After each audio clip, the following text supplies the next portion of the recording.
Welcome back. If you've just joined us, you're watching the news at 10 live on Channels Television, Lagos. A reminder of our top stories. Economic and Financial Crimes Commission, EFCC, intensifies clampdown on internet fraudsters, begins collaboration with the FBI. Lagos State House of Assembly inaugurates committee to probe purchase of buses by former Governor Akinwumi Ambode's government. Federal government insists it will not relinquish $9 billion in assets as ordered by a London court over an alleged failed gas contract. And Brazil escalates war of words with global powers over Amazon fires, rejects $20 million in foreign aid.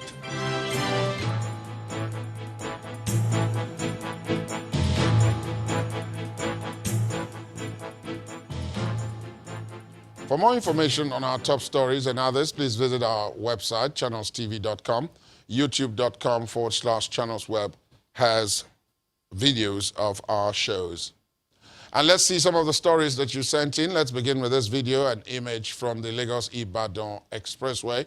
It shows gridlock on the Kara end of the road. Our eyewitness says this is not unconnected to the road construction going on the bridge. Next is yet another image from Lagos State, and this time it is from the Unipan end of the Ikorodu Road area of the city. It shows a bad state of roads. It is also showing motorists trying to avoid the bad spots. Our eyewitness wants the state government to fix this. Finally, we have the image from Ganajo Road in Lokoja, the Kogi State capital, showing also a poor state of road. Our eyewitness says this is one of the major roads in the town and wants the state government to attend to it. Thank you for sending in these stories. Please keep them coming. Ahead of the opening ceremony of the Tokyo International Conference on African Development TICAD 7 in Yokohama, Japan, participants are meeting to finalize the blueprint for the opening ceremony and plenary on Wednesday. They expressed confidence that the forum will provide windows of opportunity for the Africa continent. Our correspondent, Ibrahim Adra, reports. The Pacifico Yokohama is a beehive of activities with the opening ceremonies of TICAD 7 only hours away. Preliminary meetings are holding in several halls. Discussions cover a wide range of issues and provide the blueprint for the plenary. In all, participants believe Africa needs the conference. I'm optimistic that this is not just going to be another conference that people attend and go back with the same ideas or just claim that they went for a conference. So I would like to believe that we'll be able to see some change, especially in the youth space. I see a lot more young people than I expected to see. The journey might be long, but I think the light is out of the tunnel. There are countries that are doing better than others, but the opportunity that this kind of forum gives also is the cross-fertilization. How you can take good practice from here and get it for some other country or take it to some other country who can learn from this. And I think that's the part that we value most in terms of exchange, in terms of benefiting from what is working somewhere else or from what has been a challenge somewhere else so that country could avoid it. We are talking about agriculture, we are talking about diversification. And you are not talking about manual agriculture, you are talking about technology. Japan is also home of technology. And so we brought in people to also take advantage of some of the investments that we are going to take away from here back to our various states and, of course, the country.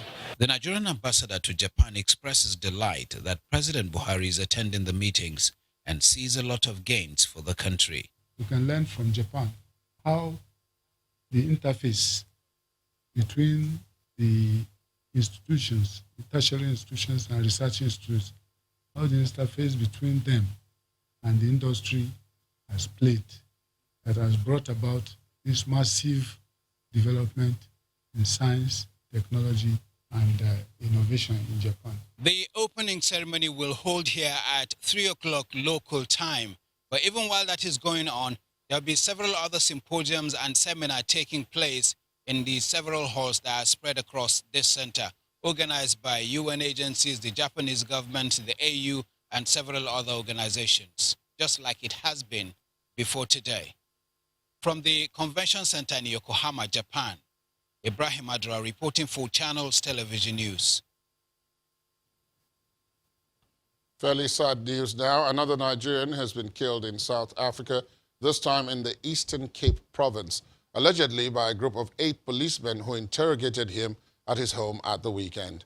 The matter has been handed over to the Independent Police Investigative Directorate, which has confirmed it is looking into the incident. Nigeria's Consul General to South Africa, Mr. Godwin Adama, also gave details of what happened and what's been done so far to bring the perpetrators to book. We would like to warn that our next report contains sound that may upset sensitive listeners. Our South Africa Bureau Chief, Betty Dibia, reports. 6-year-old Pius Abiaziem Ezekwem from Awamama Oru East local government area of Imo State ran a number of bed and breakfast guest houses in King Williamstown in the Eastern Cape province of South Africa. While having a meal last Friday at a Nigerian restaurant, 8 policemen, some of them masked, allegedly picked him out of many and headed to his home. It was his body that left his home hours later. We are told policemen came to the site immediately in case somebody will even say that they were not, they are fake policemen, they were not, and they identified that they were members of the South African police. Pius Ezekwem was married to a South African who was present during this incident. So were his mother-in-law and children.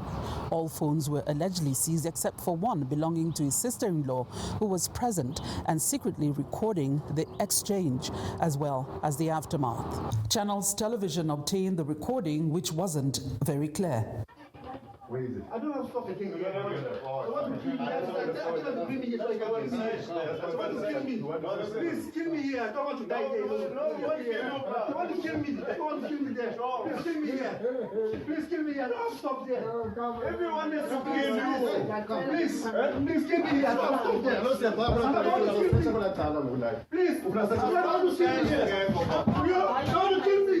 want to kill me. We have seen something. Hey, we have seen something. Now I'm telling you,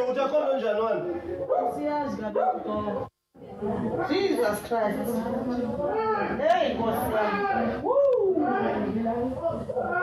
Hey, boss.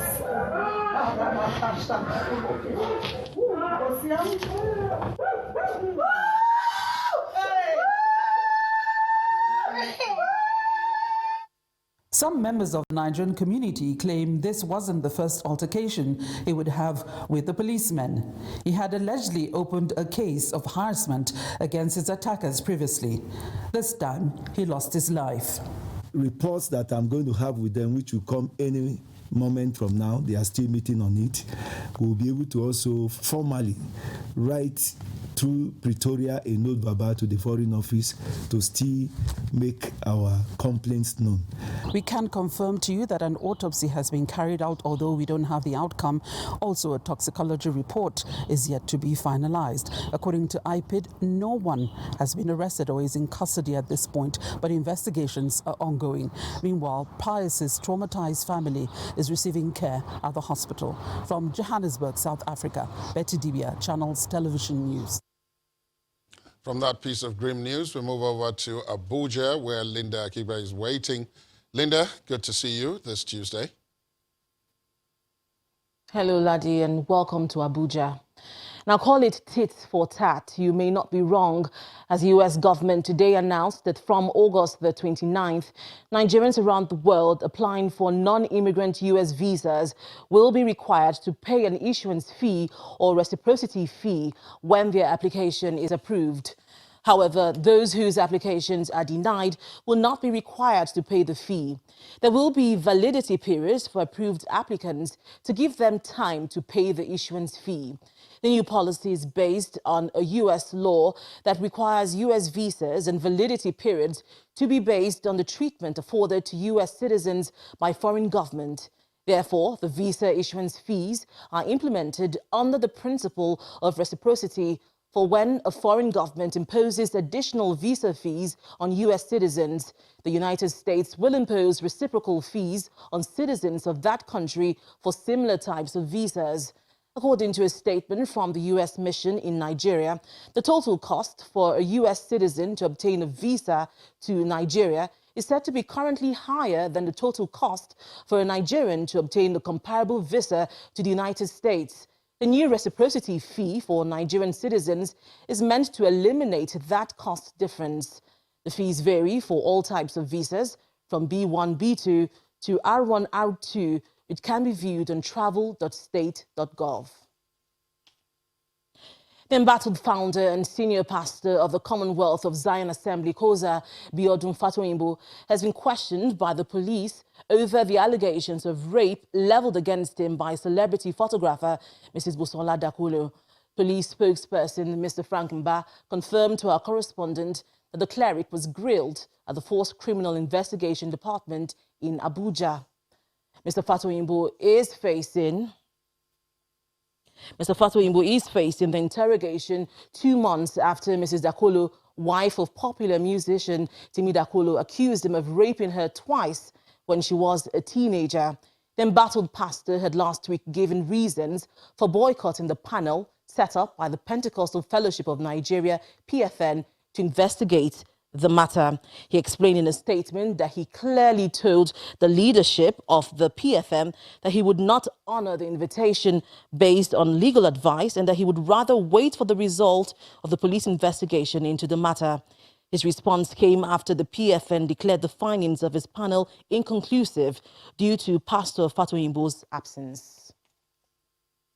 In the meantime, the urgent need for constructive broadcast content that will proffer solutions to some of Nigeria's challenges, including that of insecurity, is at the core of discussions at the 5th Annual Lecture of the National Broadcasting Commission, NBC, in Abuja.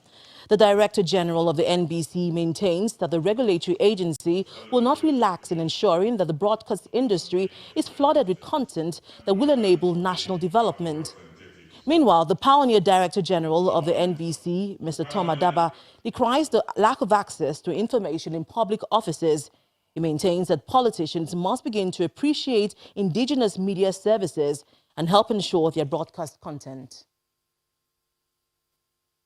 There has never been a simplistic formula to confront the hydra-headed challenges of development in any society. That is why the broadcaster has an obligation to conduct programming and news, as well as commentaries, in manners that would aid the efforts to confront the challenges that face Nigeria and the society. We're all aware that the Nigerian state confronts several challenges today.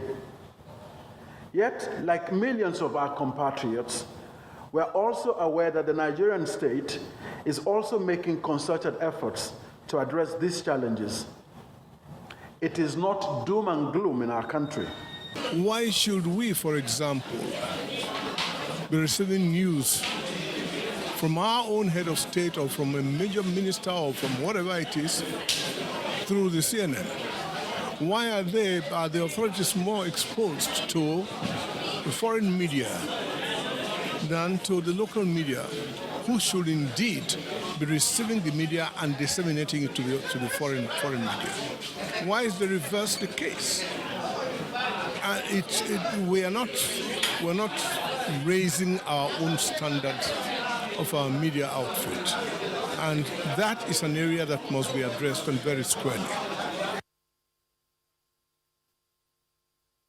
When the News at 10 returns, Brazil escalates war of words with global powers over Amazon fires, rejects $20 million foreign aid. That's on the international scene with Around the World in 5. Join us again.